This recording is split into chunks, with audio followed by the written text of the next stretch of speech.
Hello, everyone. Thank you for joining me for another entry into our reading journal. I'm your host, Voodoo Pickles.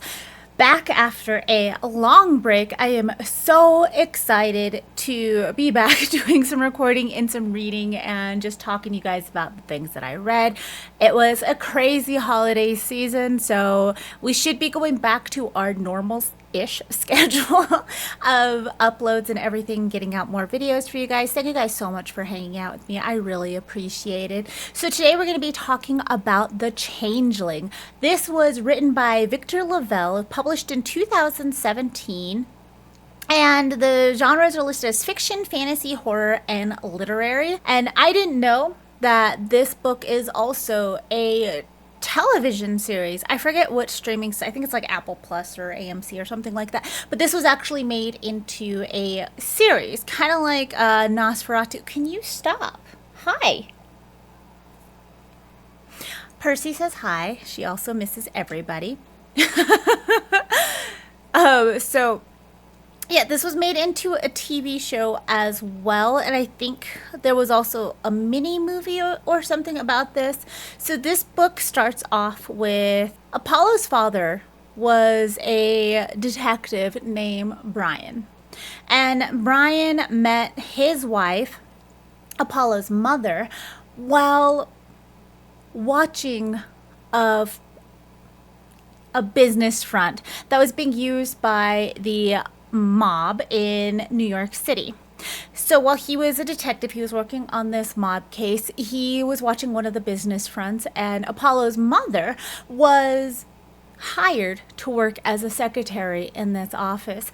And so he was watching her around all over the place, like, because she was like one of the only employees in this building. And so he was watching her, everything, and he started pursuing her as just somebody who he could get information from. And then he found out, he was just like, she's really attractive, I would really like to get to know her. And so he started kind of pursuing her in a romantic sense. She knew who he was, because she's not stupid, and she was like, I can't date you. I work here, I am very aware of who hired me, but I need the money, so we're not doing anything here.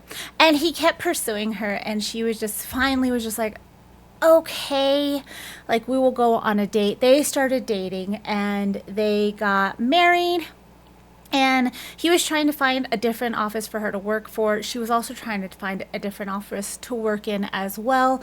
And one of the mob people also wanted to date her. And so he was also trying to pursue her. She was like, no, I'm like married, everything. It was like a weird situation. And after they got married, they had a baby. They named Apollo. And they named him Apollo from the Rocky movies instead of Apollo the god. And when Apollo was about 4 years old, his dad vanished. And nobody knows really what happened. He says there's no notes, no calls, no nothing. His dad just up and disappeared. And then when Apollo was 12 years old, he receives a box of items, and they're from his dad. And inside of it is a book. And he really enjoys the book. He reads it all the time because it was from his father. And there's some like loose papers and some pictures and things. Sorry for jumping in right here. I completely forgot this part of the story. Completely forgot. In my notes, everything. So when Apollo's dad left when he was 4 years old, he left because he was in debt with the mob, because the whole mob boss and his wife, like, she went on one date with the mob boss to get him off her back before they were married. And so Apollo's dad decided that he was going to go after this mob guy, and then he got into debt. So it was a big whole scandal with him, and which caused him to be kicked off of the detective force, everything like that. The reason that he left was because of that. He would stop by, apparently, when Apollo was in the apartment by himself a lot. And so he would stop by and he would like give Apollo a bath, feed him, take care of him and everything. And it started to freak out Apollo's mother. And Apollo's dad, Brian, was not a nice guy.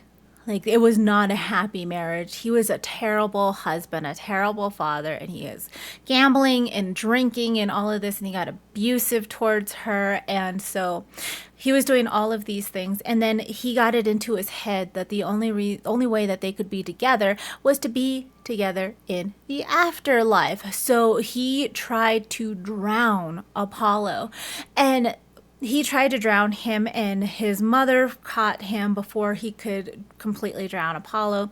And Apollo's been having like nightmares about this for a while, and he's just like, "No, Dad, take me with you." From that point on. So Apollo's mother killed him. Killed him, got rid of the body. And so she did that. And when he was being upset and everything, she was the one who left the box there when he was 12 years old. She left the box of things that his dad left around at the apartment and everything that she had hidden away. And she left that for him to make it feel like he still had a dad. But it was a whole weird thing. So that's why the dad disappeared and was gone just forever. And so Apollo's mom works as a single mom, and she was able to go to school and I become like a paralegal. And so she's working really hard, but she's a single mother with a child in New York City. And so to babysit him, she asks the neighbors in the building, they just kind of watch him when they can. And then when he's a little bit older, she starts to leave him alone by himself. When I say a little bit older, like 8 years old is when she starts to leave him alone when there's no babysitter so she can go off to work. And when she's at work, when she's at home, she realizes that he really enjoys reading. He keeps reading that book over and over again. I forget what it's called, but it's like a fairy tale. And he keeps reading it over and over again, as she doesn't have a lot of money to be buying him books. But what she can do is she takes magazines, older magazines from the office, once they get a new batch of magazines in, like in a waiting room, you see those magazines out. So the older magazines that she has at the office, she's like, all right, I'm going to take those to Apollo. And so she starts taking him older magazines, and she starts finding little like used books from lost and founds, from like thrift store type of things. And she starts collecting these books, these magazines, these comics for Apollo and bringing them back to him. And when he is a little bit older, she's like, all right, she notices that he is selling these magazines and these books to other neighbors in the building and around. And she gets really upset. She was like, I got you these so you could read them. If you don't want to read them, then I'm going to just not do it. I'm just going to not do it. And he's like, well, I read them already. What did you want me to do? You want me to read the same magazines over and over again? He's like, I read them already. I know those stories. And the neighbor over here wanted to read one of these, and she likes these interests. This neighbor likes these interests over here. I noticed these things, and he started selling them to them and trading magazines and books for them. So he starts getting some pocket money. He starts getting a little more items. He starts trading them for different books and things. And he explains this to his mother. He was like, I'm doing this because I already read them. I know them. I know that they would like them. And so she's like, okay. After he explains all of this to her, she's like, all right, okay, well, my little entrepreneur. There is a whole gaggle of children outside setting off car alarms. I don't know if you guys can hear that, but that's a lot as fuck. That one's got to be close. I don't know, somebody turned it off. Can we just take a moment, though? Look at my shirt. This is so great. This is one of my favorite shirts. I'm really excited. This was my Halloween present. But Apollo's mother is really excited that her son has a very entrepreneurial type spirit, and she's like, okay. So she continues to support him in this, find him magazines and books and everything. And as an adult, when he becomes older, he becomes a book collector, trader, seller. So that's what he does for a living. And when he's an adult, he meets this woman named Emily, who he thinks is just the most gorgeous woman he has ever seen. And she works as a librarian in New York City, and He asks her out on a date. They go on a date. They have a great time. And then towards the end of the date, well, he's thinking, yes, I found my person. We're going to get married. We're going to have children. We're going to be so happy together. She tells him that this was really fun, but I need to let you know I'm going to Brazil for a year. And he's like, oh, okay. She's like, I'm going to Brazil for a year and I'm going to be traveling around South America and everything. And if you decide that you still want to date me when I get back, then we'll actually go on dates and do this. And so he's like, okay. And she does. She goes to Brazil. And when she does come back, he is super excited. He doesn't want to let her know that he's been like counting down the days, but he has.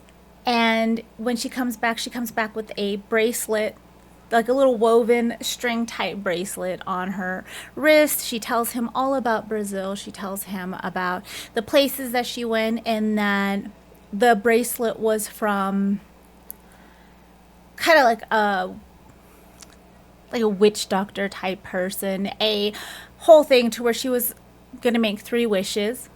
And this brace, as long as she wears the bracelet, those wishes will come true. And they did this whole little ritual for her. She's explaining it to him. And he wants to know what her wishes are. And she's like, I'm not going to tell you. Why would I tell you? And so he's like, I don't know what that is. But she's like, I can't take it off because if I take it off, my wishes won't come true. And they go on dates and they just have this little romantic buildup. And then they do eventually get married.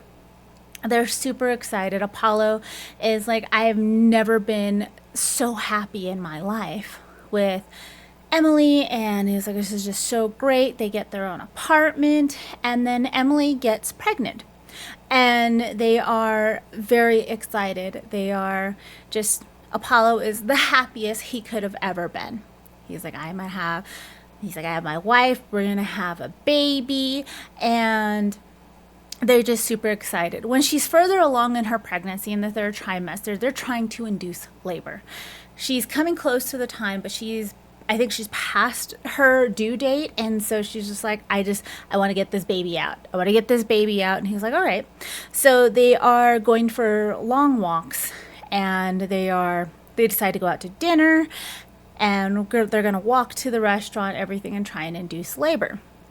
And so when they're done dining at the restaurant, she starts to have contractions.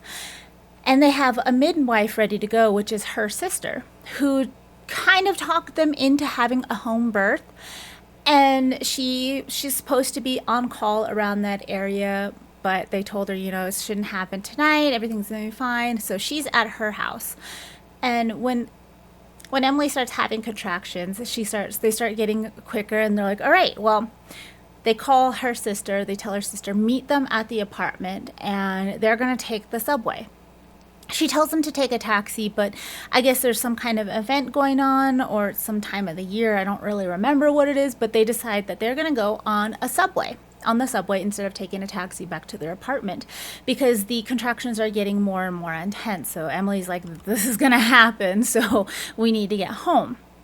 They get down into the subway, and as they're in the subway, the contractions start getting a lot more intense. They start getting worse and worse, and there's an issue on the subway to where the subway stops going. And they're stuck down there. They can't get a signal out to the sister to let her know what's happening. In their little car, there is a group of like teenagers to young adults. They're doing this like weird dance thing, band thing. And so they were kind of bullying Apollo a little bit. And there is also a woman with her toddler child and in a stroller with a baby. And so the contractions start happening more. Emily lets him know that it's going to happen. It's going to happen. Apollo is freaking out. He doesn't really know what to do, even though her sister, the midwife, kind of showed him what to do in case that it happens, when she's not there. Like, he was going to be with her when it happened, and they were going to both deliver the baby. So he's like, all right, I'm trying to remember what's going on, but I'm freaking out. And she starts screaming because of the pain. And people try and start coming into the car. There's people with their phones up trying to record what's happening. So what Apollo does is he lets those kids know. He's like, look, he's like, they're gonna try and record what's happening. I need you to block them. He gives them money and tells them it's be great exposure for them. They'll be all over the internet, blah blah blah. So they start going to both doors of the car to distract people, block the view. He's just like, I do not want people to see my wife deliver my child. Like, no. He's like, they're not going to record it. They're not going to do anything like that. I need you to block those windows. And they do. They block those windows while she's screaming. The mother is sitting there with the toddler and the baby, and she's not helpful at all, which is really weird to me. Like, when I was pregnant, anytime a parent, mostly mothers, like mothers, grandmothers, or anything like that were around, they gave me all of the advice. They were, every time when I was in my last trimester, everybody would ask me like when my due date was, leave me advice, everything. Like, I'm pretty sure if I started to go into labor at that point, like all of the parents would have helped around, especially the mothers, grandmothers, like almost adopted by this Chinese family when I was pregnant, because they were just like, no, we need to make sure you're okay. And so that seems a little odd to me, that the mother was just sitting on that subway car, like holding her toddler and visually acknowledging Emily. Like, in the book, it does say that she like looked at her eyes and gave this silent agreement or understanding of a mother to a would-be mother. I'm like, I don't know any mothers that would have done that. That would have just looked at her and then pretended she didn't exist. Like, but that's just me. Maybe there are mothers out there like that.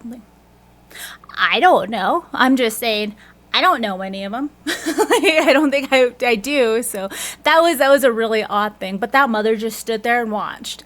Didn't help, didn't say anything, just held the baby, the toddler, to her, like pushing the stroller a little bit, rocking her baby, and just kind of ignored them.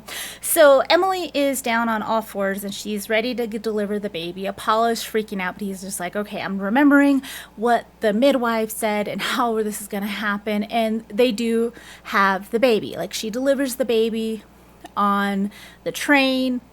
He's holding the baby. He's super excited. He's very happy. He tells her it's a baby boy. And he's just really happy, and she finally like is able to maneuver on her back a little bit, and she's like, give me the baby. And he doesn't want to give the baby up. Well, he's holding the baby, and she just delivered it, and she's like, give me the baby. And he's like, I don't want to. Like, in his mind, he's like, I don't want to give up this baby. I do not want to hand this baby over. But he does. He gives the baby to his wife, and the wife is able to kind of swallow him up and everything. And that becomes a whole news story. And people are trying to pay. They're trying to pay for the videos that were taken, because people were like, I have a video of that birth that happened on the subway. Except when everybody looks at it, they just see that it is a video of a bunch of teenagers and young adults dancing and blocking the window. So he's able to keep them off of the internet that way. And they start having the baby. They decide to name the baby after his dad, Brian. And they're just a happy family. While she is on maternity leave from the library, they are spending all of their time together. Neither one of them are really going out and doing things. They're just kind of at home, marveling at this miracle, their baby. They're super excited. Eventually he does have to go work while she's there, and he doesn't want to leave her and the baby at the house, so he kind of pushes off work as much as he can. And when her maternity leave is up, she is super upset. It's very, very upset that she has to leave Brian. And she's just like, I'm a horrible mother, except they both need her to go back to work because their health insurance is through her job, because he works freelance. So it's like, you have to go back to work. And he's trying to Apollo is trying to make it like, this is going to be fine, everything is going to be okay. And he was like, I will take Brian with me to my work. And she's like, no, you can't do that. What if he gets sick? What if just all of these new parent fears come in? And Apollo calms her down, lets her know that they will be together. He will take so many pictures of him and she will send them to him and everything will be fine. So she does go back to work. And Apollo does. He takes him. He has a whole stroller, everything, has a whole setup to take this baby with him to go to these storage units and to these estate sales and try and hunt for rare books. And while he's there, he has them in a little baby carrier around him, and he's just super excited. He's been taking so many photos of Brian and posting them all over Facebook, and the ones that he doesn't post to Facebook, even the ones that he kind of does, he also texts to Emily, and he's just very new parent, just very happy he has a camera and he's just taking all these pictures of Brian. So on one of these book hunts, Paulo meets up with one of his friends, Patrice. Patrice is a military veteran who has severe PTSD. And when he came back from his military service, he didn't really know what to do with his life. He was very suicidal, very upset. So he started to go to like a therapy type program. He started to meet with other veterans, and he decided to trade and sell books. And during this, he met Apollo. They met through, it's like a gathering of local book traders and everything. And Patrice likes Apollo because Apollo doesn't treat him differently. All of the other people around Patrice were like, thank you for your service, and starting to ask him questions about what he saw and experienced over there, or they would try and tell him their experiences, and it made him very anxious. And Apollo didn't really care, and he was just like, hey, how you doing? That's cool, and just treated him like a normal person and didn't bring up his military service, which Patrice really enjoyed, really liked that. So they became friends and they started working together, together but separately. They both still are freelancers, so they both kind of compete a little bit, but Patrice and Apollo would be like, hey, there's a huge haul over here, you should come and look too. So they were working together as well in that capacity. So Patrice calls him and lets him know that there's a huge haul at this estate sale and that he should come and he can bring the baby and whatever.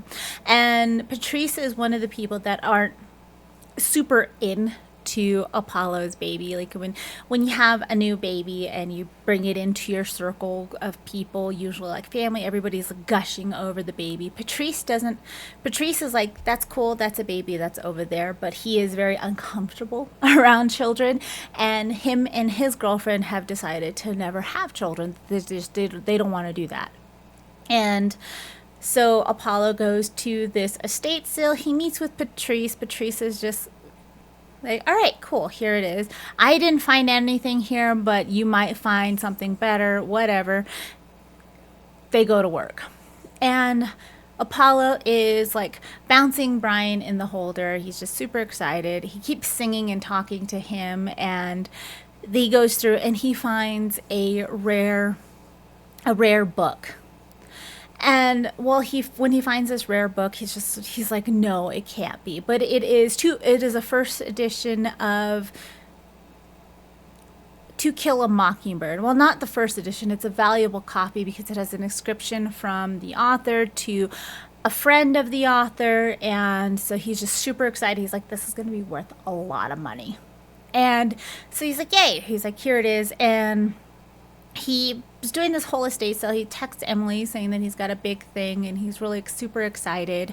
And then saying that he's super excited and that there's something valuable here and that can help them a lot. And then we switch to Emily. Emily starts receiving pictures of Brian from an odd angle. One of them is at the book hunt where Apollo met with Patrice. It's at a weird angle that you could see Apollo a little bit off into the distance. Like he put the baby down, he put a blanket down on the lawn, put the baby down on the blanket, and then walked away for a second to go grab something, or like you could see like that. And she's receiving it from an angle that she can see both Brian and Apollo. And she starts freaking out. She calls Apollo and she tells him, "What are you doing? Why is the baby on the ground? Why are you not right here with him?" And he's just like, "I just went to go grab something. It's fine. He's fine." He's like, "We're not in the city. We're out in the suburbs." He's like, "He's fine. Look at it. He's right here." He sends her a picture of Brian and he's like, we're fine. And she's like, "No." She's like, "Well, then who took this picture?" And he's like, "What picture?" And when she goes to send it to him, the picture is deleted off of her phone. And she's like, "Well, there was a picture that I got here." And he's like, "What picture?" And so this starts to happen more frequently as the days go on. Emily starts to receive these pictures of Apollo and Brian, and it starts to make her real uncomfortable. And throughout these days and everything, she starts to notice things are different with Brian. She doesn't know what specifically, but she knows that something is different with him. And it starts to put her on edge. And then she starts to not want to hold Brian, and she starts to tell Apollo that there's something off and wrong with Brian. And Apollo keeps telling her, he's like, "I think I think this is what we read of in the books. This is like postpartum depression." He's like, "Brian is fine. Brian is thriving." He's like, "I don't understand what you're saying. There's nothing wrong with this child."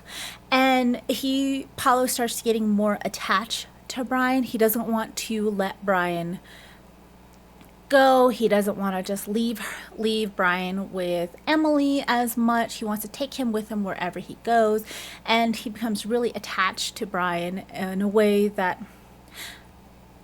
makes Emily uncomfortable. And she's just like, "There's something wrong with this baby. There's something wrong." And when Emily lets Apollo go, she still receives pictures that are being sent from Apollo of him and Brian, and then she starts to receive more and more pictures from a distance that are showing that not Apollo is taking these, but every time she tries to look at it again, get a screenshot of it, every time she tries to get proof that these pictures are happening and being sent to her, they're deleted, they're gone, and nobody believes her that they are there. So she starts to get more paranoid, and she starts to she keeps trying to tell Apollo that something's wrong, and Apollo keeps telling her that this is all in her mind and that Brian is fine, she's fine, she just needs to like relax and maybe she should talk to somebody. And Emily starts to go online to find if what she is feeling is like postpartum depression, or if there's something going on, like is there something to what she's feeling. And she finds that there is a chat group online of mothers that are feeling the same way that she has or have felt this way in the past, and they're trying to help all of these other mothers kind of navigate this situation. And Emily is starting to become more and more upset. She's starting to become more and more, I don't want to say crazy, but people are noticing that there's something wrong. She starts calling into work. She starts not eating as much or not taking care of herself. And she starts becoming more and more upset and more secretive. She also goes to one of these other mothers' homes, which is where her sister, the midwife, meets up with her. And she's like, "Where are you going? What's going on? Apollo let me know that something is wrong." And she notices that her sister hasn't showered. So she's like, "Have you eaten?" And she's like, "I don't have time for food right now." She's like, "I need to protect my baby." And she's like, "Well, protect your baby from what?" And she's like, "Brian is fine. What are you talking about?" And she walks with her, and they go to this other mother's house, and this other mother like hands out like a tote bag through the door, like the chain is on it and everything. There's thrusts her hand out with this tote bag and gives it to Emily, closes the door, and Emily just starts walking away. Her sister starts noticing that the bag that she handed her is pretty heavy, and she's like, "What is in the bag?" She finally gets Emily to sit down. Emily tells her that her baby is in danger, that she has been receiving these pictures of Brian and Apollo from a distance at an odd angle, that so she can tell that it wasn't Apollo sending her these pictures. And her sister tells her, like, yeah, Apollo told me about these. And she's like, but there's no proof. Like, you keep saying this, but we can't see anything like this. And Emily's like, I don't know why they're getting deleted off my phone, but they are. She's like, to the point where I don't want to answer my phone anymore. She's like, I don't pick up my phone. And so her sister's telling her maybe she needs to talk to somebody. She's like, maybe there's something going on here that we don't really know about and that you should talk to somebody about. She's like, this is not normal. She's like, well, what's in the bag? And Emily shows her that there's heavy chains and the like metal linked chains in the bag. And her sister's like, Emily, what are you doing with that? Emily tells her that she found a group chat online of mothers that are going through a similar thing like she has, or she is going through, and she's going to try and protect her baby. So her sister tries to talk to her into going to see a mental health professional, and she's just like, yeah, maybe I'll do that if this doesn't work, but I need to protect my baby. So when Emily gets back to the apartment, she shutters the whole apartment. She puts chains on the window shutters to make sure that there's no way anybody can come in or out. She starts locking the door and putting padlocks all over things, chaining things up, and Apollo is becoming very upset and annoyed with her. And she doesn't want to let Apollo take out the baby anymore. She wants to keep the baby in the house with her. And Apollo and her start having arguments about this. And so Apollo and her start having arguments. He starts telling her that she's becoming crazy. And she is getting mad at him that he doesn't believe her and he won't even take what she's saying into consideration, and that there's something coming after their baby and they need to protect their baby. Apollo keeps saying, this is not real. This is all in your head. And so she becomes more paranoid, more distant. She starts missing more and more work, and he's trying to tell her, you need to go back to work. He's like, you need to talk to somebody. Maybe you need to go take some time away at a place where people can help you.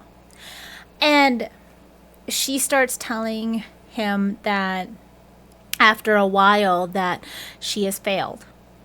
She has not protected Brian. And he's like, what are you talking about? He's like holding up the baby. He's like, here he is. Here's Brian. And he's like, why don't you just hold Brian? Why don't you just take care of Brian? And after a while, she's like, I don't want to touch that thing. And he's like, that thing? What are you talking about? And she's like, that is not my baby. That is not my baby. And he's starting to feel more and more upset with her. Like, he starts yelling at her. He starts getting upset with her. The baby starts crying, and she's just like, I don't know what that is, but that's not my baby.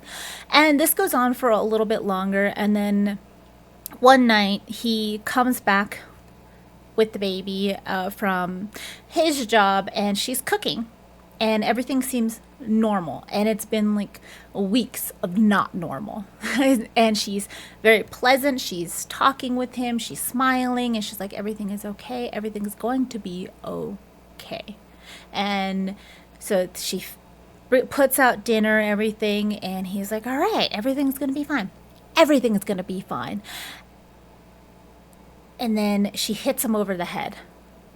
And when he wakes up, he is tied to like a radiator in the apartment, and he hears the kettle going off and it's whistling, and he has his hands tied behind his back. He's really groggy. He sees her walking, and he's like, what are you doing?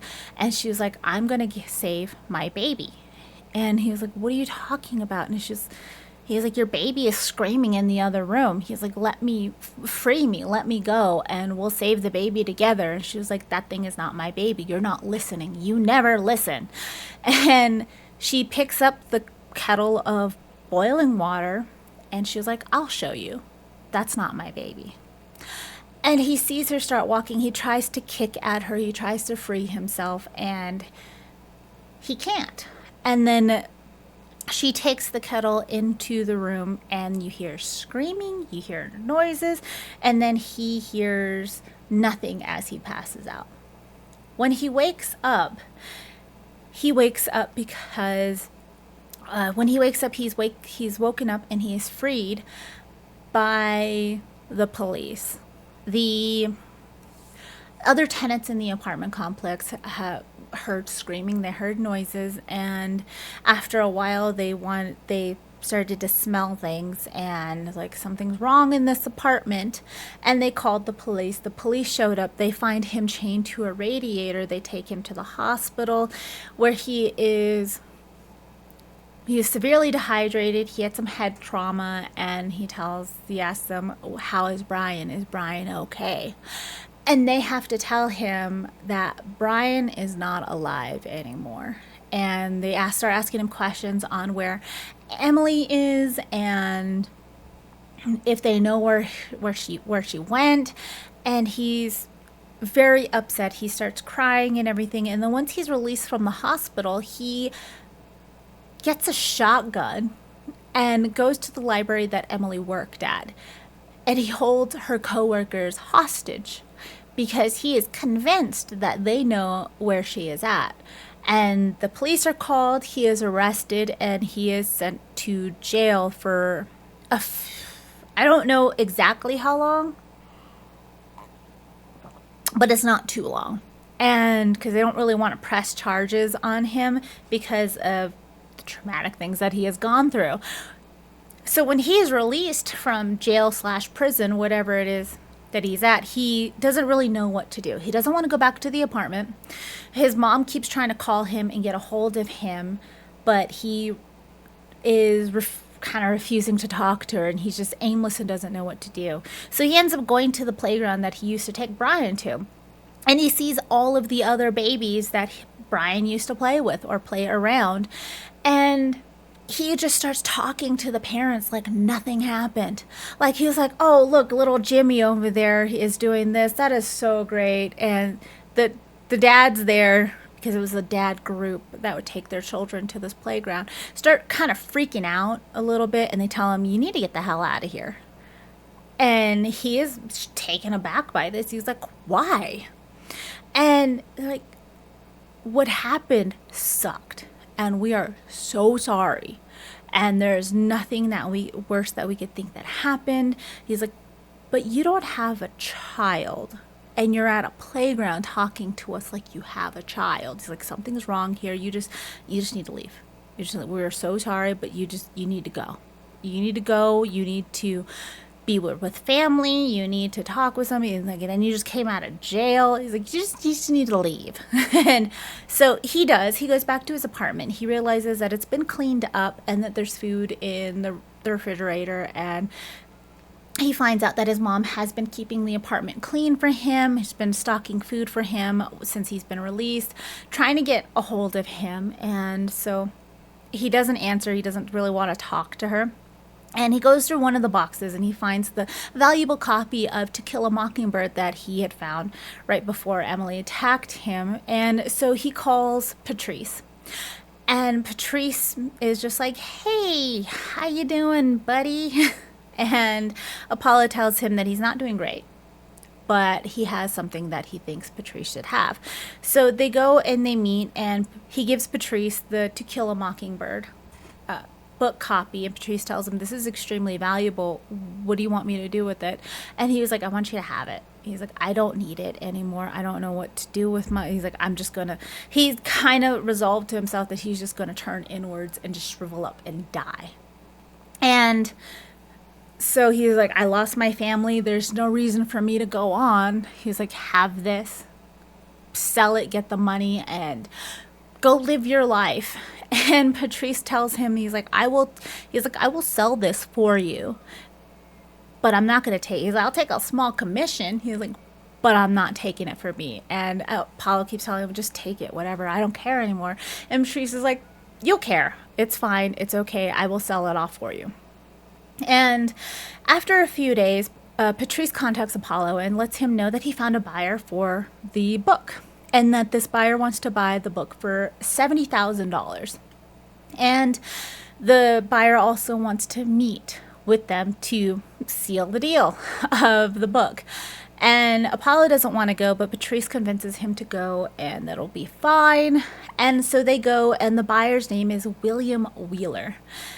And Apollo realizes that he knows who this person is, because after he was released from jail, he was invited to a group of survivors of traumatic events. So in the survivors meeting, he went there, and there was a group of people that were telling their experiences of their traumatic event and that they survived it. They're talking about survivor's guilt and all of this type of things. And Apollo doesn't want to talk to them. He doesn't want to tell them what happened to him, even though they all know. And he knows every single one of their stories. And in there's this one woman who starts talking about her child not being her child. And Apollo starts connecting the dots that this woman is going through the same thing that Emily went through. And so he sees William come in, and William sits right beside him and is kind of like laughing at this woman. And this woman is just like, I found a group online and they're going to help me save my child. And Apollo flips out, and he's telling the priest that's holding this meeting, he's like, you need to call the police right now. She is going to hurt her child. And he starts yelling and everything. William helps calm him down a little bit, and William walks him out. And they have this brief conversation, and William's like, all right, see you later. And that's where he first met William, and that was days before he found out he was the buyer of this book. So Patrice and Apollo and William, they go onto this yacht, this boat, and William tells them that he is a creator of apps. That's what he does. And he works in technology. And so this is how he made his money. And he wants to buy this book as a gift for his wife. His wife took the children and left him. And he said that it's his fault. He understands it's his fault, and he wants to make it up to her, and he wants her to come back. So he's going to send her this as a gift to kind of incentivize her to start talking to him more so that she can come back.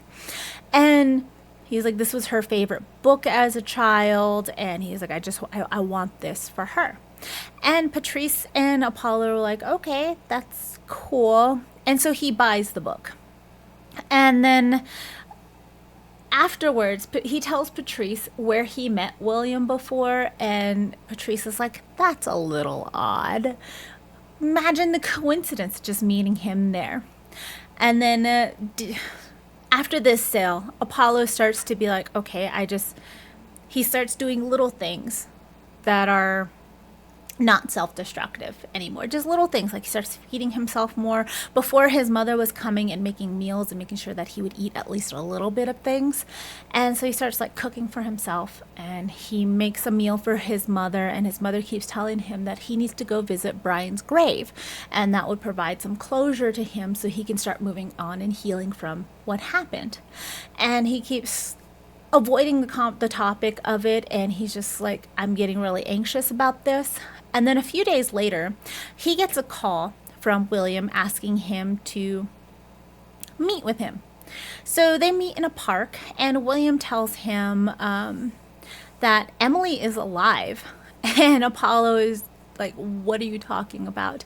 William sends him a link to his phone where he opens it up, and it is a video that shows Emily, and she's a little disheveled, and it shows Emily, and she's walking and walking and walking. You see the timestamp on the video, and it's showing that this is right after she left, like after she hurt Brian, and like hurt him and Brian, and left the apartment. And this is right after that, and it shows him like just the security camera footage of her walking down the road, and then it picks up from a different security camera and it's her walking, and then it shows her calling somebody on a payphone, and then her sister coming to meet her, and then they go off towards a pier. And then he sends her, he's like, this is what happened. Apollo's reeling because he was like, her sister helped her. And then he shows him another video of, he's like, this was taken a few weeks ago. And it shows Emily more disheveled, like it looks like she hasn't showered in weeks. And she is walking down the road in this giant coat and gets onto, like, he's just following again, walk from one security camera walking down the road, another security camera picking her up walking this way, and then she heads to this pier and gets on a boat. And he was like, and then the cameras lose her because there's no cameras around after that. And he was like, so she's alive. This is the last place I could pinpoint her. And Apollo is really upset. He's really like freaking out a little bit. He wants to go confront his sister-in-law. And William tells him that he feels sorry for Apollo and that's why he wants to help him, and he feels really in debt. And he's pretty sure Apollo can help him get his wife back. So, us men have to stick together type thing. And he's like, if you want to help me find her, or if you want to find her and you want my help with it, he's like, let me know, call me. And then after that, Apollo goes to his sister-in-law and he confronts her about what he saw on the camera footage. And she does tell him, she's like, she didn't know what Emily had done. But Emily had called her and said she needs a ride type of thing. And so she went there to help her sister, but she had no idea what she was doing. She did know that Emily was having some problems. She tried to convince her to go to a mental health professional, and that she told him about the group chat of mothers that she was talking to, and then about the chains and that type of stuff. And Apollo blames her for what had happened. And she tries to give him back the money that they were trying to pay her to deliver Brian. She's like, take it. I don't need it. And he was like, well, you do need it. And she's like, well, yeah, I need it. But she's like, I didn't actually deliver the baby. And, I'm really sorry that I helped Emily. I had no idea. And so he decides, he's just like really weirded out and doesn't really know what to do. So he leaves her there, and then he goes to Patrice. And he's like, I don't know if this is real or not, but if anybody can find out, it's Patrice. And he goes to Patrice's house, and Patrice has this whole computer set up. Like he built this whole computer, and he's just like a really tech person and like a computer nerd. And so he has this whole setup, and he's asking if this video footage is real. He's like, could this be real? Could Emily still be around? And so he's like, I don't know. He's like, do you have the file? I'll check it. So Apollo sends him the file, and he starts checking it and everything. And he's like, all right. He's like, I think this could be real. He's like, after a while he looks at it and he's like, yeah, I don't see anything that's altering this footage or anything. And so Apollo decides, he's like, yes, he was like, I'm going to contact William, and I'm going to ask for his help.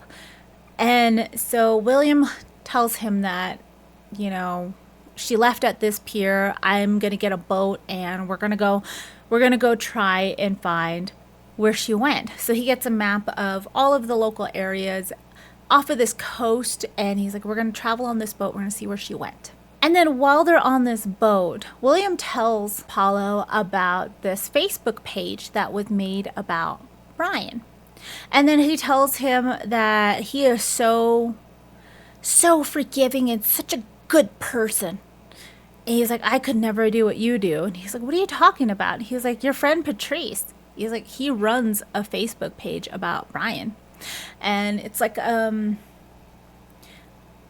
set up like a memorial type page, but there's a lot of information about what happened. There's newspaper articles and all of this stuff on this Facebook page. And he keeps telling Apollo, he's like, yeah, he set this whole thing up. He's like, I could never be friends with the man who did that with my child, but that's just me. You're a bigger person than I am.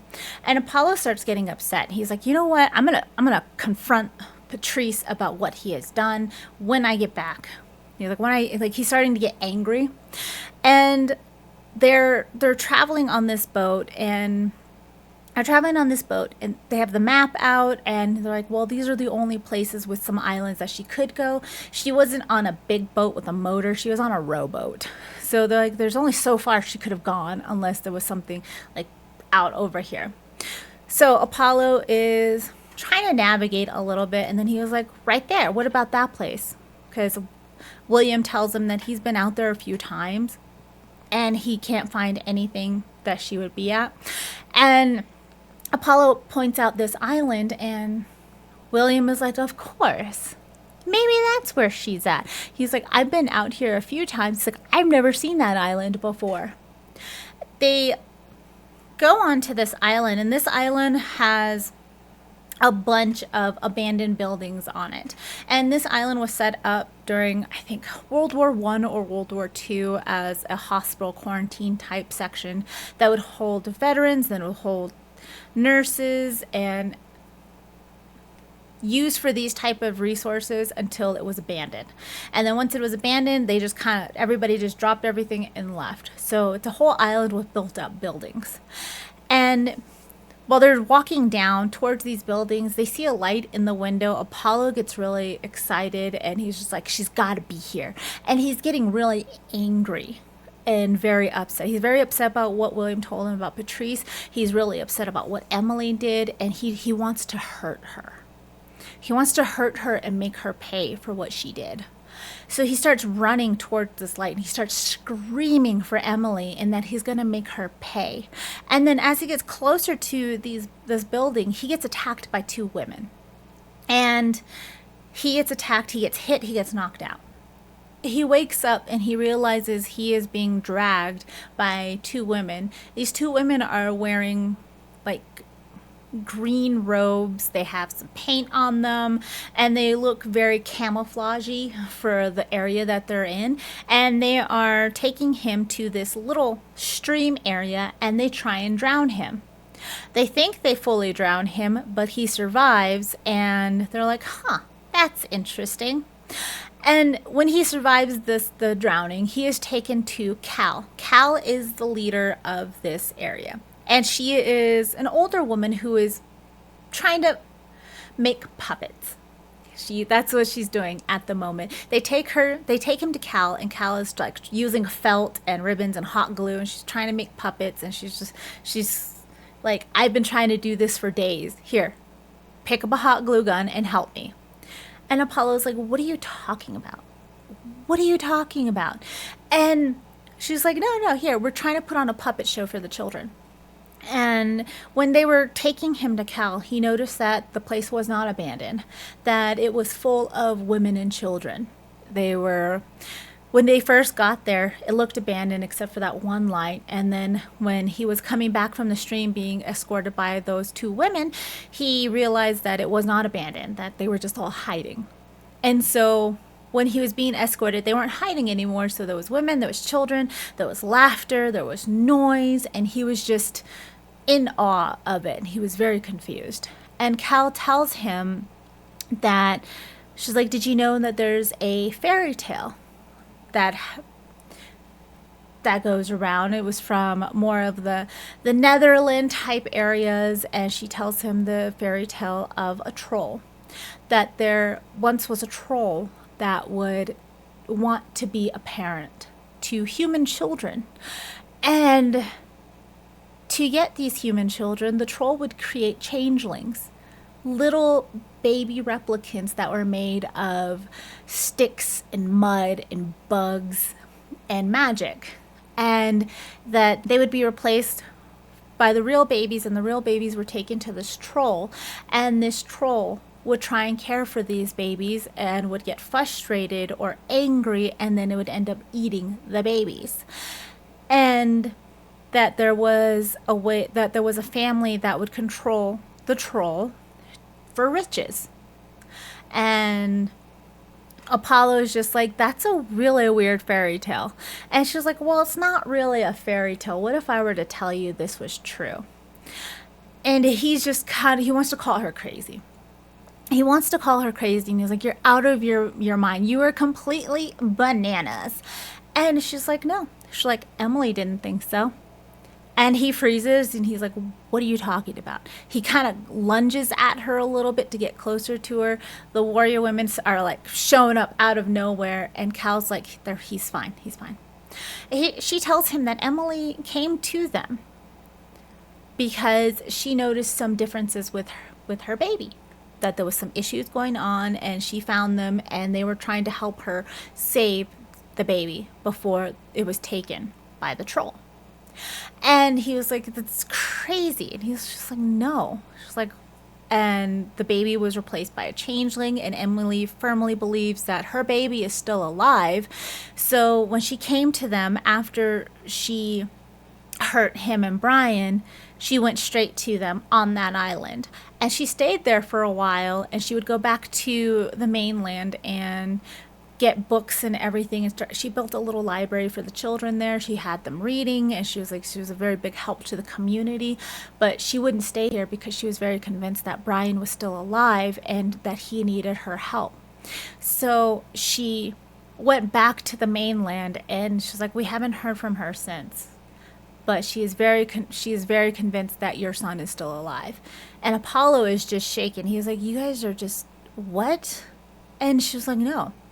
And he tells them that, William will save them and everything. And she's like, no, William's in our cell over there. And when he goes to William, and William tells him that his wife was taken to this camp, and that he wants to talk to his wife. He needs to talk to his wife. He's like, if you can convince my wife to come here, he is like, I will save you. Apollo's like, save me how?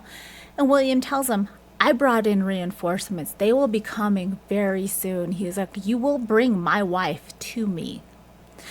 And Apollo's just like, I don't understand. So Apollo is just so confused. He's going around this camp, and they're treating him just like a normal person. And there's a girl there that is very, just kind of clings on to him, and her mother is off like trying to do something, and so he's like, no, I will help. I can help here. And he helps try and take care of the children. He helps them prepare a meal, and there's going to be the puppet show that Cal was preparing for earlier. That's going to be happening tonight. So everybody's getting ready for this. The mother of the girl comes back, and she's like, oh, thank you for taking care of my daughter. She's very finicky around people. And she's like, I'm really happy that she likes you. And he's just like, no problem. And he still is debating on whether to tell Cal about what William said. And he's just like, oh, should I? I don't know. It seems really weird. I don't really know who to trust and what's going on anymore. And Cal tells Apollo, he's like, I need you to meet somebody. And Apollo sees this woman there, and she's all fidgety and angry. And so he's just like, who are you? And she's like, I'm William's wife, and I forgot her name. And he's just like, oh, he's like, William wanted to talk to you. And she's like, I'm not talking to that monster. She's like, you're lucky I showed up here, and the only reason I did was because Cal asked me to. And he was like, what happened? He's like, William said you left with his kids. And she starts laughing, and she's like, you want to know what William did? He's like, William killed my baby. William killed my daughter. And he was like, and he was going to kill my other daughter and me as well. And she's like, so I took my child and I ran. And this just boggles Apollo's mind. He's like, William hurt somebody? And he was like, why would he do that? And she was just like, I don't know. This is what happened. And she's looking at Cal, and she was like, why did you even call me here for this? She's like, are you telling me William's right here, right now? Cal tells her, yeah, he's locked up. She's like, I'm out. I'm going to leave. This is too crazy for me. I don't feel safe here. This is dangerous. I'm gone. And Cal was just like, well, stay for the performance. The children worked really hard on it. And she's like, well, we'll have you leave right after that. You need to eat something, and then you'll leave. And William's wife is just really just pissed off that she came back for this. And so he's like, all right.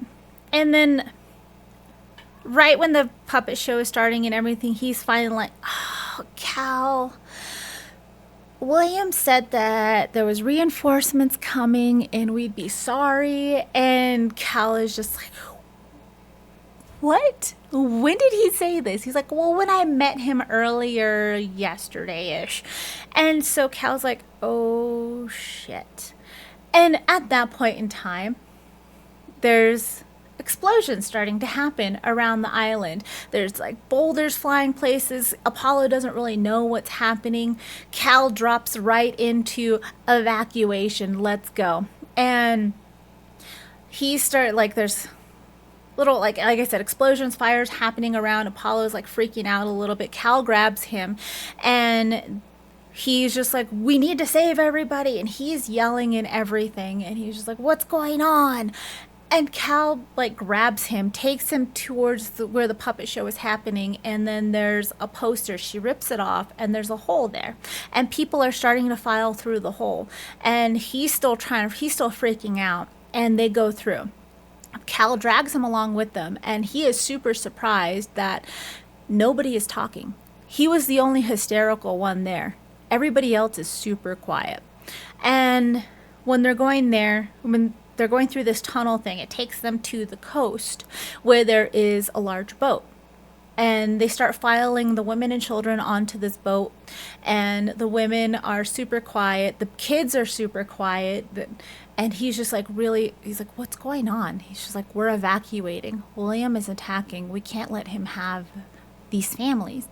And she's like, do you think you're the only man who has come here demanding that his wife be turned over to him for punishment? She's like, no, you're not. You are not special. And she's like, they're constantly under attack. And it's like, these women have protected their children from being taken by the troll, or have killed the changelings and saved the rest of their children, and they are on the run. So because of living in those conditions, they always have an escape plan. So these women and children have been trained from when they first came to this camp that, if something happens, there's an evacuation that has to happen, and they all have to be quiet. So they're all carrying as much as they can. They all have their children with them. They're all filing onto this boat. And Apollo finds out that the only person that was killed was William's wife. And she was killed when one of those boulders came down. And so Apollo's just like, okay, let's go. And he tries to go onto the boat, except Cal pulls him off. And she's like, no, you're not going with them. And he's like, what do you mean? And she's like, you have to go find Emily. And he's like, how do I go find Emily? And she's like, her boat's over there. And he's talking. He's like, why? What are you talking about? He's like, what do you mean? The boat right there. What? The boat's right over there. She's like, no, you need to go and you need to find Emily. You need to help her. And then Cal starts to come off the boat, and the warrior women are like, we're ready to go. We need to go right now, Cal. And Cal tells them that they're not going, that Cal is not going on to that boat with them. She's like, I need to go, and I need to keep William occupied so you guys can get away. And so they're upset, and they're like, no, come with us. And Cal's like, no. You guys have been trained for this. You guys know what to do. She's like, I'm close to the end of my life. I can distract them so you guys can get away. We cannot let him get his hands on those children. And they're like, you're right, we can't. So they start to go away on that boat. She leads William to Emily's rowboat, and she pushes him out. And she tells him a little rhyme that he remembers from. It's similar to the one that was in the book that he was always reading about trolls and forests. And she goes up to William, and she starts trying to attack William and distract him.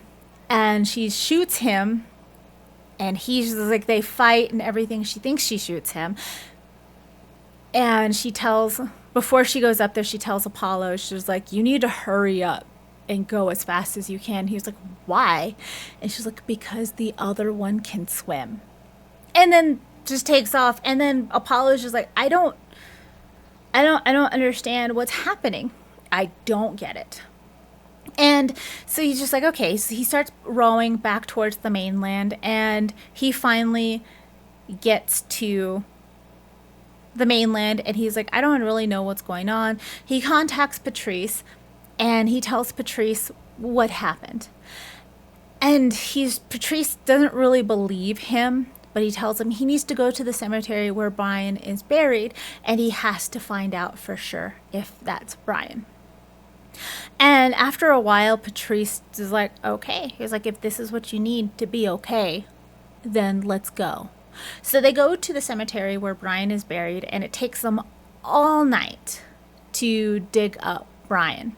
And when they do, Apollo's holding Brian in his arms, and he thinks of all of the times that he has held Brian, and he starts to cry. He starts to have tears coming down, and he was like, look at this beautiful face. This is my baby. How can anybody, what have I done? And then the baby starts to move. And he almost drops the baby, and he's like, what is going on? And the baby's trying to, like, almost starting to cry and everything. So the sun is coming up, and he lifts the baby into the light, and he sees that it's not a baby, that it is made of balls of thorns and sticks and bugs and mud, and that there's a heart, like a little mud type heart beating where the regular heart is. So he starts to freak out a little bit. He touches one of the thorns and it cuts him. And the baby starts feeding on his blood, like starts like moving its head and kind of drinking up the blood. And he starts freaking out a little bit. He flashes back into his mind every time Emily started to tell him, why are you feeding that thing? That thing is not my baby. And in his head, the memories turn back from where he has like Brian bouncing on his lap to where he is bouncing this mud stick thing. And he starts to get sick with himself. He starts to get like, he almost throws up a little bit. And so he takes the headstone from Brian's grave, destroys the mud stick baby thing. And then he carries the headstone with him as they start to kind of bury the grave again. And when they're leaving the cemetery, Apollo confronts Patrice about the Facebook group. And he's really upset about it, and he was just like, how could you? And he's really prepared to just be like, I can't trust anybody. And Patrice tells him, he was like, yeah, I'm a part of that group. He's like, I don't control it, but I'm a part of it. And Apollo wants to hit him. And he's like, how could you be a part of that group? And he's like, it started out as a memoriam for Brian. He's like, when the thing happened with Brian, he's like, it just didn't affect you. It affected all of us. He's like, we were all hurting. He's like, we all knew Emily, we all knew you, we all knew Brian. He's like, it hurt all of us. So we set up, he's like, there's a Facebook page for a memorial for this child. And he was like, and I stayed in it because every now and then I would see some weird post pop up. And he was like, it was very weird. And Apollo asked him, he's like, what do you mean? He's like, the people that started saying disgusting things about Brian and you and Emily, he was like, they started popping up a lot later. And he was like, and I was like, I'd try and report them. He was like, and one of them would be named Kindergarten, and they would start saying horrible things about, you guys. And he was like, so we was trying to report them, having that deleted. And he was like, that's why I stayed in it. And he's like, I didn't want the whole memorial page to turn into this weird, morbid thing. And so Apollo's like, oh, I'm sorry. And so they make up, and then when they head back to the computer, Brian's telling them that they need to find out where they need to go. And then Patrice tells him that he had found out that the video file that William had sent Apollo had a virus attached to it. And so when Apollo sent that video file of Emily to Patrice, that put a virus on Patrice's computer, which monitored all of his communications, and it pretty much able to let him hack into Patrice's computer, which is how they all knew what Patrice was doing, like on the Facebook thing. He got all that information to him, and it also let him know what was going on with Apollo, and that's why William just ended up like showing up everywhere. And so he was like, okay. He was like, so William did this. So Patrice is clearing out his whole computer system. He threw everything out. He's burning things down. He's like going completely scorched earth on his technology. He's like, I don't know how far he got into my stuff. He's like, but I'm going to make sure it's gone. And they found out that William is Kindergarten. And he is like the online troll that has been on Brian's memorial page and across other different pages. So Apollo lets Patrice know that, all right, he was like, so Emily was right. Emily was right. He's like, there's a real troll here. That was not my baby. He's like, I'm hoping that she was still right, that Brian is still alive. And Patrice created an app very conveniently that simulates sunlight. He said it's very powerful, drains the battery very quickly. He was like, but it's there. And he's like, I did a thing. And so Apollo asks to have access to that app so he could use it. And he's like, I don't know really much about trolls. He's like, but I know there's a whole thing with sunlight. And he was like, all right. He's like, you can only use it for like maybe 5 minutes before it drains the battery, but it's there.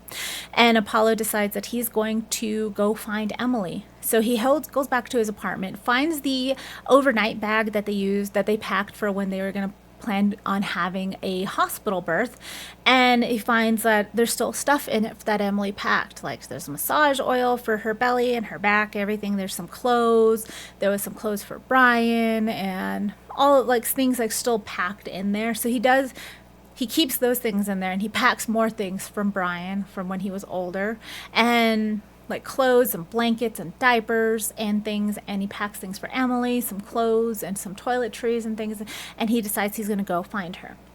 And he says there's only one forest in New York. And so he goes to an area of Queens that apparently has a forest, and he's like, I'm going to find Emily. And it's like a park. And he goes to it, except he gets lost. And he's like, I don't really know where to go. So he's just like, he's like, this is a weird idea. He's like, I need to pull myself back and think about this logically. He's like, you know what? I'm just going to go grab something to drink real quick. So he decides to go to a Starbucks. When he's in the Starbucks, he sees a weird older man who has a weird accent. And this man is really grumbling about Starbucks in general. And Apollo's like, all right, well, whatever. He's just this weird old guy. And he's like, well, he's like, maybe I'll grab something to eat. He's like, Starbucks sells sandwiches. Yeah, I'll buy something to eat. And when he goes to buy something to eat or something, the old man like pushes in front of him and grabs all the food in those like little deli display cases and everything. He grabs all the food and most of the drinks, and he just puts it up, and he's trying to pay for it. And the cashier is just like, it's going to be this much. The man pays for it and is super angry about all of it and really doesn't understand what's going on, but he like seems very confused and just grumpy old man. And he buys all the food. They put him in a bag for him, and he's just like, all right, I'm going to go. And Apollo's like, that's weird. And just starts to follow this man. He follows him, and he like hides behind buildings every time the man like stops and turns around. And he follows him to the edge of the forest that he was going to try and find Emily in. And it's at a different entrance. So he's like, all right.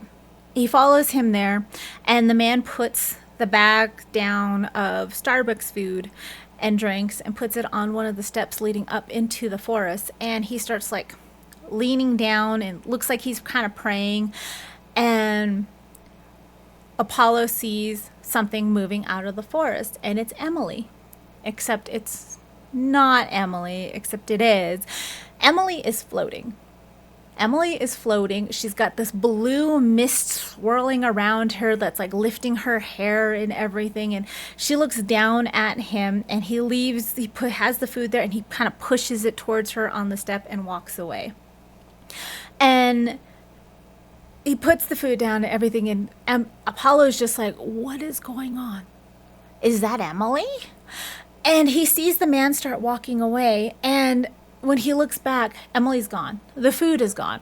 And so he runs towards the entrance of the forest, and he tries to go in, and he tries to find Emily, except he can't. And before he gets lost, he leaves the forest, and he's like, I need to find this man. And so he heads off to where he was at, and he ends up following the man. And he calls Patrice and he's like, I think I found a lead. And he gives him the information about this man and all this stuff that he knows. Patrice goes through another computer service that he bought. He's like, no, I'm having a whole new setup installed right now. He's like, I'm doing this, this, and this. He's like, what do you need? Tells him all the information about the man. Patrice is able to go through the app that William had made it was for boat rentals. It was like an Uber type thing, but for boats, and you just rent them through this app. And he goes through this, and he ends up finding this man's name attached to the boat that was in this app, and gives Apollo his address. Apollo goes over there and finds this man. It's like in a Norwegian type area where I guess people immigrated from the Norwegian countries, and they just kind of settled here. So it has all of these weird aesthetics. Well, not weird, but Norwegian aesthetics. And he's trying to find them. Finds the house that he's going to, that this man supposedly lives at, and goes into this house. And Patrice had told him that this man was most likely working with William. When Apollo gets into the house, and he is like, he grabs a knife and he's just like, where's Emily? What's going on?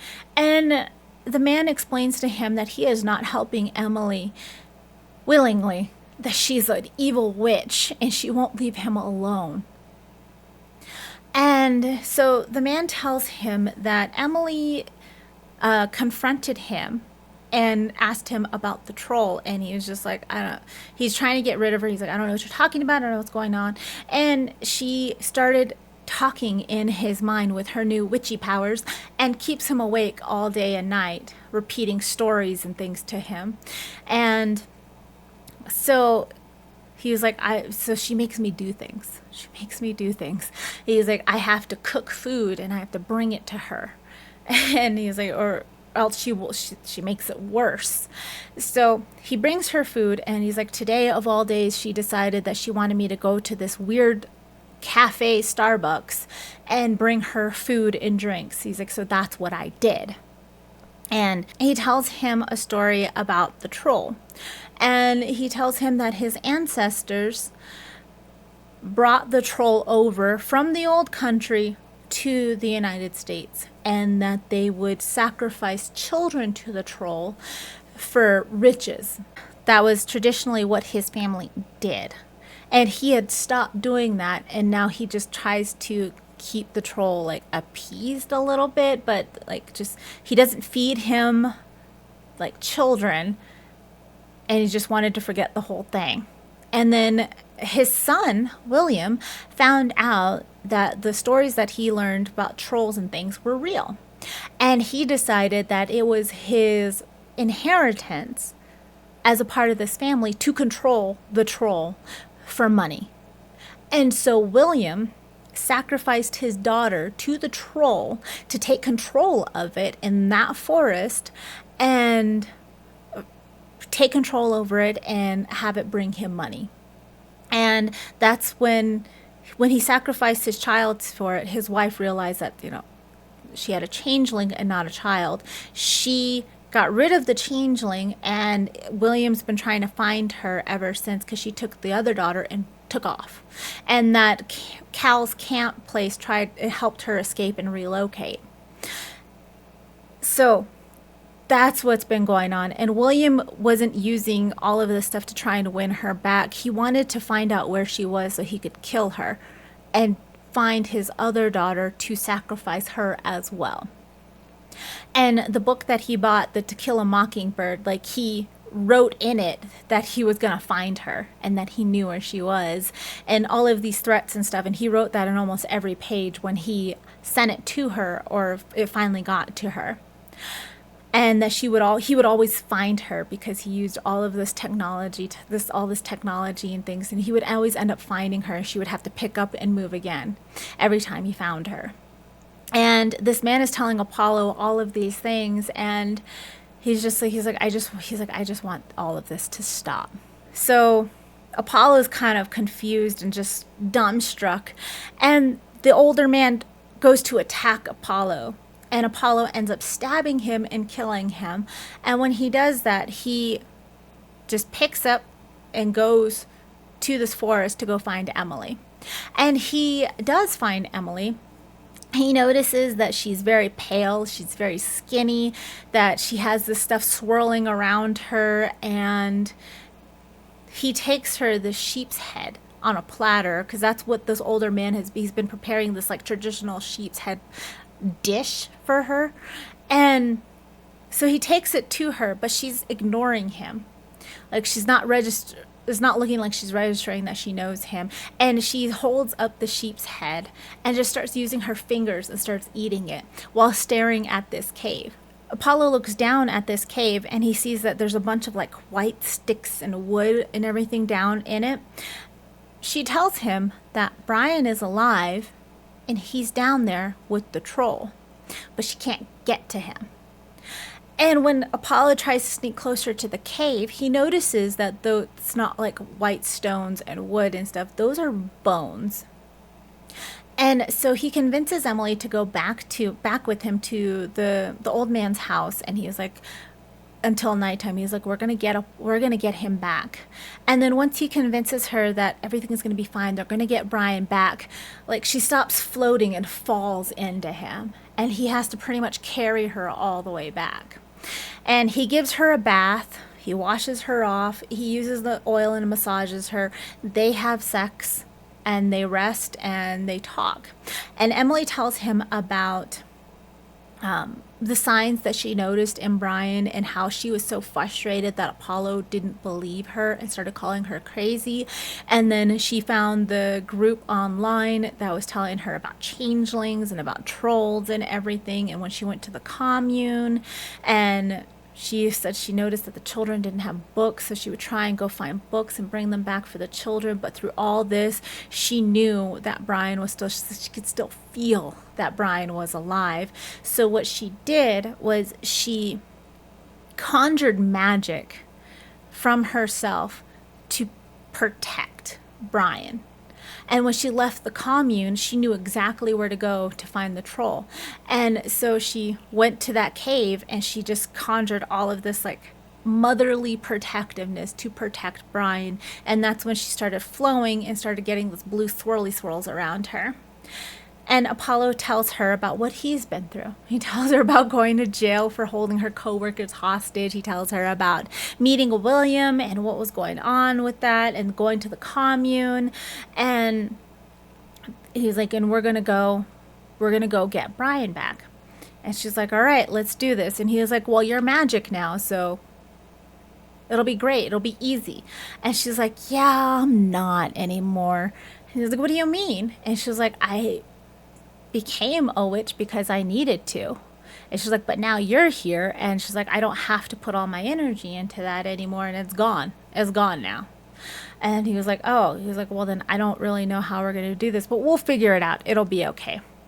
And they start hearing footsteps downstairs and somebody opening up a door. So like, oh no, it's somebody here. So they go downstairs. They find out that they see William opening up this hidden panel in the wall and then going downstairs. Completely just doesn't even realize that his father is dead in the kitchen or anything. Like he's whistling and just goes down into this area.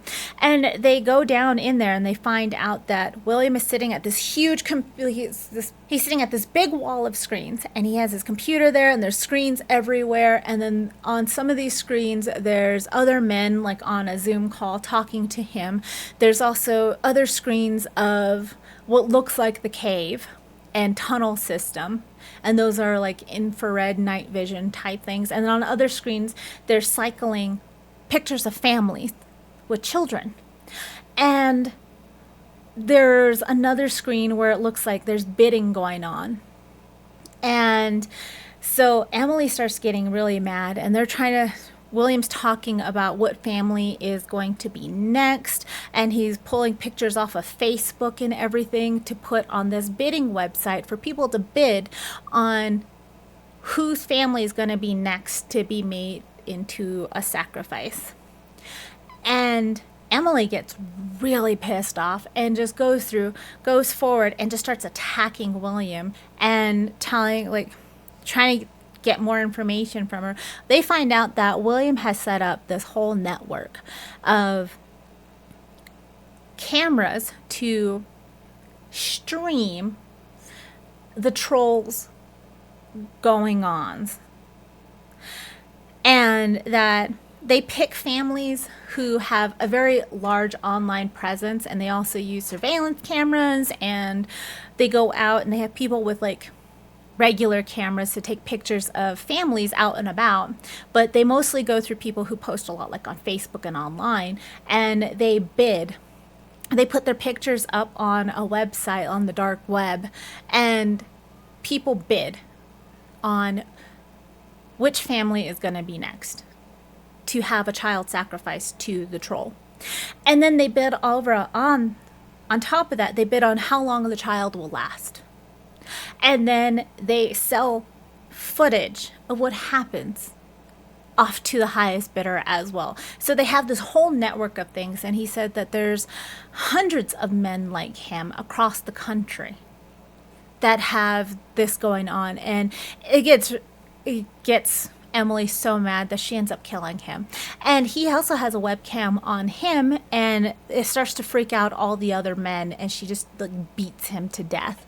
And they set the house on fire and let it start burning. They realize that there's an entrance to the cave where the troll is hidden in that basement area. So they go into those tunnels and they go off to find the troll to go save Brian. When they get to where the troll is at, the troll is kind of sleeping there, and there's this, like, it's a Rubbermaid type tub, and inside is leaves and sticks and Brian. Brian is sound asleep, and they want to rush forward, but Apollo's just like, just hang on, we need to do this smart. And so they go into this cave area where the troll is, and Apollo is there trying to pick up Brian, and then he's going to pass Brian off to Emily, and Brian and Emily are supposed to like run as fast as they can out of the cave while Apollo distracts the troll so that they can get away.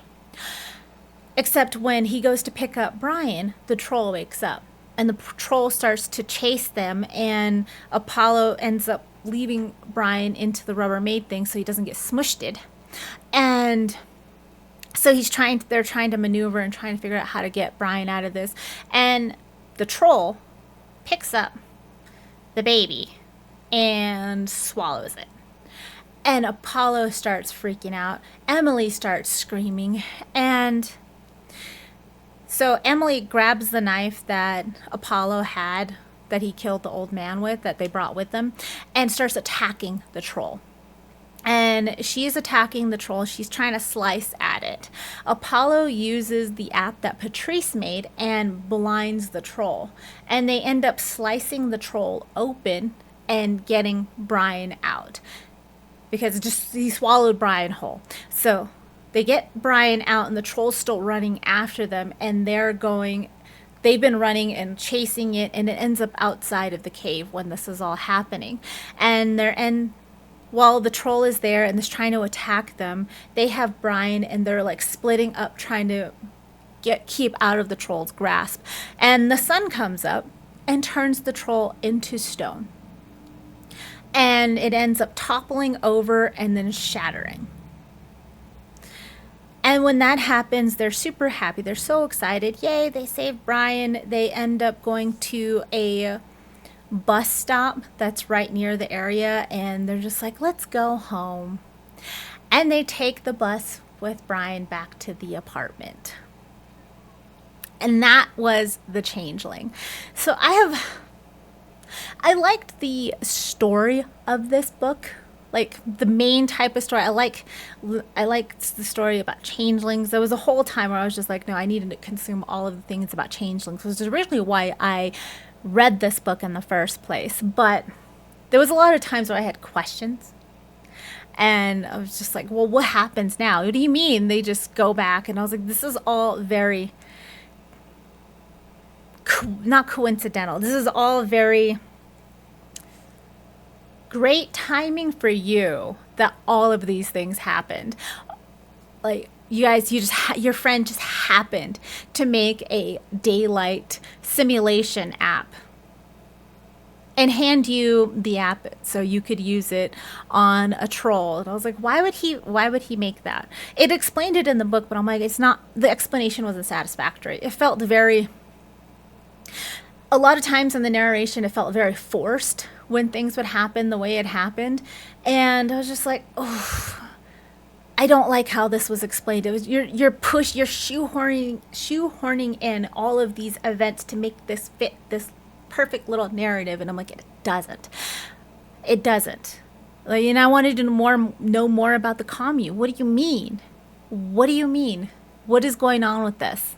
And you're just like, yeah, they just have this commune up here, and then they move and they travel all over the place. I'm like, well, what are you talking about? And the whole way that William was doing all of his stuff, and I was just like, this seems all very convenient. That's the word I was looking for. Convenient.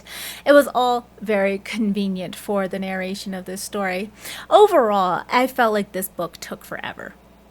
I felt like it just kind of dragged on. You can tell what I'm telling is like, this was a very long book. And there was a lot of repeating of the things that were going on in the book, and I was just like, oh, but you already told me this. You already told me this, or you told me enough that I can infer from context, so you don't have to actually stop and then explain to me more what's going on. I got it. I got it. Thank you. And I don't know how the show is. I haven't watched it, and I don't know if I want to. I've been going back and forth about it. I'm like, should I watch it? I don't know. Maybe it'll be better. I don't know. Maybe I'll watch an episode or two and see if it was good or not. It dragged on a lot, but I gave it a 3.5 out of 5 stars. It wasn't terrible. The story itself was pretty good. I didn't care for some of the character development, but the plot of the story I enjoyed. The conveniences of it brought it down. The whole, just like, why don't you just answer some of these other questions that I have? Like, I feel like you're focusing on the wrong questions that I didn't even have, that you're explaining to me instead of the questions I do. So that brought it down a lot. It was a 3.5, not a terrible book, but not something that I'm like, yes, I can't wait to read this again. But thank you guys so much for hanging out with me. I hope you guys have an amazing day, night, afternoon, whatever it is where you are. Hopefully I'll get back into the hang of things. The next video should be coming out next week, and that'll be going over what I read in December, which was crazy that I even got anything read in December. It was flippin' ridiculous. But thank you guys so much for hanging out with me. You guys are awesome. And don't forget that I also started the TDLR playlist on here as well, so you get shortened versions of what's going on in these books. And then I also started streaming on YouTube, so we're going to put the stories of those live streams up as well, and that'll be under whatever playlist of that game that I'm playing. And we started Final Fantasy 16, and I should do that, actually it should already be up by the time this video is up. So thank you guys so much. Don't forget to like, subscribe, all of those things. If you want to read this book for yourself, I will put the link down below for where you can buy it from your local bookstore, where you can buy it used through thrift books, or if you are in the United States, where you can find your local library to borrow it from as well. Thank you guys so much for hanging out with me. I really appreciate every single one of you, and I will talk to you guys later. Bye.